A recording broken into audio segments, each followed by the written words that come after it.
Hi நமஸ்தே, நான் உங்க friend Jaya Srinivasan. Welcome to veggies recipe. இன்னைக்கு நம்ம வெஜ்ஜீஸ் ரெசிபி கிச்சன்ல நம்ம தீபாவளி பலகாரம் அடுத்தது காராச்சேவ் பண்ண போறோம். மிளகு போட்ட காராச்சேவ் பண்ண போறோம். நிறைய பேருக்கு எல்லா பட்சணமும் பண்ணுவாங்க, எல்லா ஸ்வீட்ஸும் பண்ணுவாங்க. ஆனா அந்த காராச்சேவ் அப்படின்னு வரும்போது இது நமக்கு செய்ய முடியுமா அப்படின்னு ஒரு டவுட். ஆனா நிறைய பேர் கடையில தான் வாங்குறாங்க. அப்படி இல்லாம ரொம்ப சிம்பிளா நம்ம வீட்டுல இருக்கிற இன்கிரீடியன்ஸ் தான் எவ்வளவு ஈஸியா பண்ணலாம்னு ஒரு 3 மெத்தட்ல நான் உங்களுக்கு காமிக்கிறேன். உங்களுக்கு எந்த மெத்தட் ஈஸியா இருக்கோ அந்த மெத்தட் நீங்க ஃபாலோ பண்ணிக்கலாம். ஃபர்ஸ்ட் டைம் சேனலை பாத்தீங்கன்னா ப்ளீஸ் சப்ஸ்கிரைப் பண்ணிக்கோங்க. பெல் ஐகானை கிளிக் பண்ணி வச்சிட்டீங்கன்னு வச்சுக்கோங்களேன். டெய்லி நான் போடக்கூடிய எல்லா வீடியோஸும் குயிக்கா உங்களுக்கு ரீச் ஆகும். வாங்க ஈஸியா எப்படி பண்றது பாக்கலாம். இந்த வருஷம் தீபாவளிக்கு காராச்சேவ் நம்ம வெளியில எங்கேயும் ஆர்டர் பண்ணி வாங்கவே வேண்டாம். நம்மளே நம்ம கையாலேயே வீட்லயே செம்ம சூப்பரா பண்ணிக்கலாம். பாருங்க எவ்வளவு நல்லா மொறுன்னு செம்ம சூப்பரா வந்திருக்கு. பண்றது ரொம்ப ஈஸி. நான் இப்ப உங்களுக்கு கொஞ்சம் எடுத்து நொறுக்கி காமிக்கிறேன். பாருங்க சவுண்ட் கேக்குதுங்களா? பாருங்க எப்படி நொறுங்கி இருக்கு. என் கையில அப்படியே தூளாயிடுச்சு.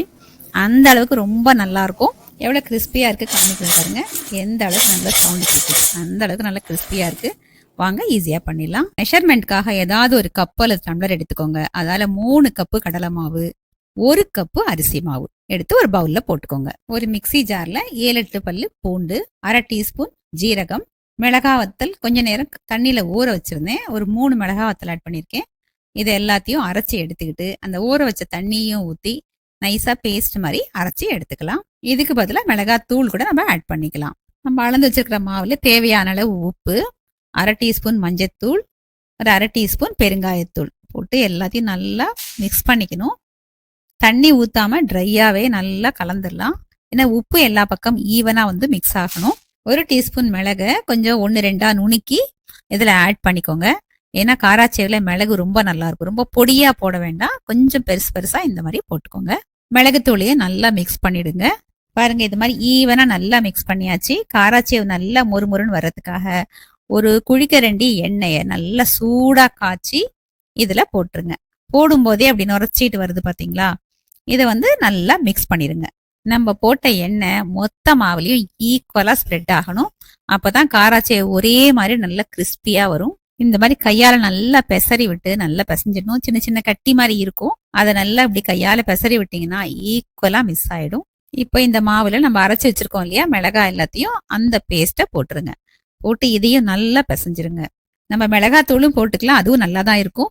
இருந்தாலும் இந்த மிளகாயை ஊற வச்சு அரைச்சி போடும்போது நம்ம கடையில வாங்குறோம் பாத்தீங்களா, அந்த மசாலா பிளேவரோட இருக்கும் இல்லையா, அந்த மாதிரி கிடைக்கும். மிக்சி ஜார்ல கொஞ்சமா தண்ணியை ஊற்றி நல்லா அலசி அதையும் போட்டு மிக்ஸ் பண்ணிக்கலாம். நமக்கு தேவைப்படுற தண்ணியை கொஞ்சம் கொஞ்சமா தெளிச்சு நல்ல சாஃப்டான மாவா பிசைஞ்சு எடுத்துக்கலாம். பாருங்க நல்ல சாஃப்டான மாவா பிசைஞ்சு எடுத்தாச்சு. இப்படி இருந்தாதான் நமக்கு இந்த காராச்சேவ் தேய்க்கிறதுக்கு ஈஸியா இருக்கும். இது பிகினர்ஸ்க்காக சொல்றேன். இது காராச்சேவ் தேய்க்கிற கரண்டி. இது மேல் சைடு தேய்ச்சோம்னா இந்த அடி சைடு நமக்கு எண்ணெயில விழுந்துரும். எண்ணெய் மேல இந்த கரண்டியை பிடிச்சிக்கிட்டு மேல் சைடு நம்ம மாவு தேய்ச்சோம்னா அடியில எண்ணெயில விழுந்துரும். பொரிச்சு எடுத்துக்கணும். எண்ணெய் நல்லா சூடாயிடுச்சு. இப்ப இந்த காராச்சேவ் ஜார்னிய இந்த கடாய் மேல வச்சு அதுல மாவு ஒரு சின்ன உருண்டை எடுத்துக்கிட்டு உள்ளங்கையால எப்படி தேய்க்கும் போது உங்களுக்கு தெரியுதுங்களா, அப்படியே கொஞ்சம் கொஞ்சமா அந்த ஒவ்வொரு விரல் நீளத்துக்கு எண்ணெயில விழுந்துரும். அவ்வளவுதான். ஈஸியா தான் இருக்கும். இது கரண்டியை ரொம்ப ஈஸி தேய்க்கிறது. நமக்கு ரொம்ப பக்கத்துல வைக்காததுனால கையில ரொம்ப சூடும் நமக்கு படாது. நீங்க வாங்குறதா இந்த மாதிரி கரண்டியா வாங்கிக்கோங்க. அந்த பலகை மாதிரி ஒண்ணு வரும் கடாயில வச்சு தேய்க்கிற மாதிரி, அது வாங்காதீங்க. அது நமக்கு கை சூடு தாங்காது. இந்த மாதிரி ஒரு உருண்டை எடுத்து தேய்ச்சிட்டு சீக்கிரமும் பொரிஞ்சிரும். பாருங்க நல்லா அப்படி செவந்து வந்ததுக்கு அப்புறம் எடுத்து ஒரு வடிதட்டுல போட்டுக்கோங்க. திரும்பவும் நான் செஞ்சு காமிக்கிறேன் பாருங்க. இந்த மாவை எடுத்து இந்த கரண்டி மேல வச்சு உள்ளங்கையால எப்படி தேய்க்கிறேன், அவ்வளவுதான். தேய்க்கிறதும் ஈஸியா லேசா தான் இருக்கு, ஒன்றும் கஷ்டமா இல்லை. இந்த கரண்டி இல்லை, இந்த ஜாரணி இல்லை அப்படின்னா கவலைப்படாதீங்க. நான் அடுத்தது எப்படி பண்றதுங்கிறத நான் உங்களுக்கு காமிக்கிறேன். நீங்க அது பாருங்க, அது ஈஸியா இருந்தா நீங்க அதை ஃபாலோ பண்ணிக்கலாம்.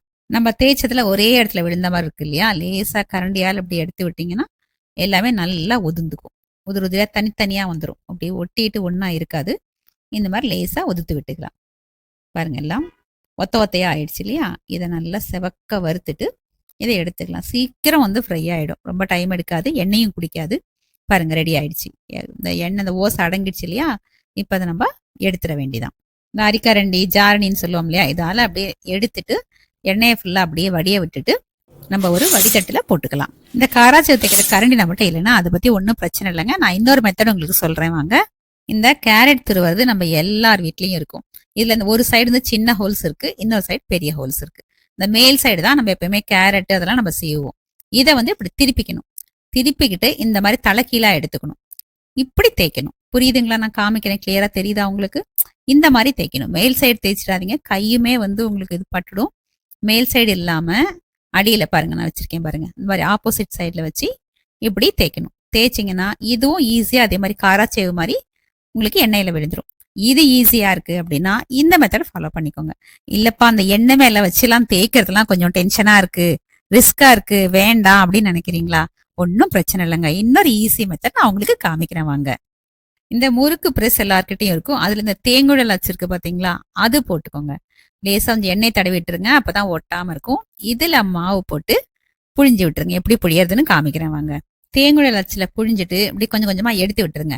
ஒரு விரல் நீளம் வந்ததுக்கு அப்புறம் எடுத்து விட்டுட்டீங்கன்னா 2 எண்டுமே கூட நல்ல அந்த பினிஷிங் நல்லா வரும். அப்படி வேண்டாம், அப்படி முடியாது அப்படின்னாலும் நீங்க ஃபுல்லா முறுக்கு மாதிரி எப்பயும் நம்ம புழியிற மாதிரி புழிஞ்சிட்டு அதை உங்களுக்கு தேவையான சைஸ்ல உடச்சியும் விட்டுக்கலாம். உங்களுக்கு எது கன்வீனியன்டா இருக்குமோ அது பண்ணிக்கலாம். அந்த 3 மெத்தட்ல எந்த மெத்தட்ல பண்ணாலும் டேஸ்ட்லயோ அந்த கிறிஸ்பினஸ்லயோ எந்த மாற்றமும் இருக்காது. கொஞ்சம் ஷேப் தான் டிஃபர் ஆகும், அவ்வளவுதான். உங்களுக்கு எந்த மெத்தட் ஈஸியா தோணுதோ நீங்க அதுல பண்ணிக்கலாம். பாருங்க, இதுவும் ரெடி ஆயிடுச்சு. இது இந்த மாதிரி ஷேப்ல இருக்கும். இந்த முறுக்குமே பாருங்க அதே மாதிரி மொறுமொறுன்னு இருக்கு. கேரட்லாம் கிரேட் பண்றதுல பண்ணோம்னா இந்த மாதிரி வரும் பாருங்க. இதுவும் நல்லா மொறுமொறு நல்லா இருக்கும். இது தேங்குழல் அச்சுல புழிஞ்சது. இதுவும் எவ்வளவு கிறிஸ்பியா இருக்கு பாருங்க. நல்ல மிளகு வாசனை எவ்வளவு மொறுமொறுன்னு காராச்சேவ் சர்விங்க்கு ரெடி. ஈஸியா எப்படி காராச்சேவ் பண்றதுன்னு பாத்துட்டீங்க இல்லையா? இதே மாதிரி ப்ரிப்பேர் பண்ணி பார்த்துட்டு எப்படி வந்து கமெண்ட்டா சொல்லுங்க. லைக் பண்ணுங்க, ஃப்ரெண்ட்ஸ் அண்ட் ஃபேமிலியா ஷேர் பண்ணுங்க. ஒரு புது ரெசிபியோட நாளைக்கு நம்ம மீட் பண்ணலாம். தேங்க்ஸ் ஃபார் வாட்சிங்.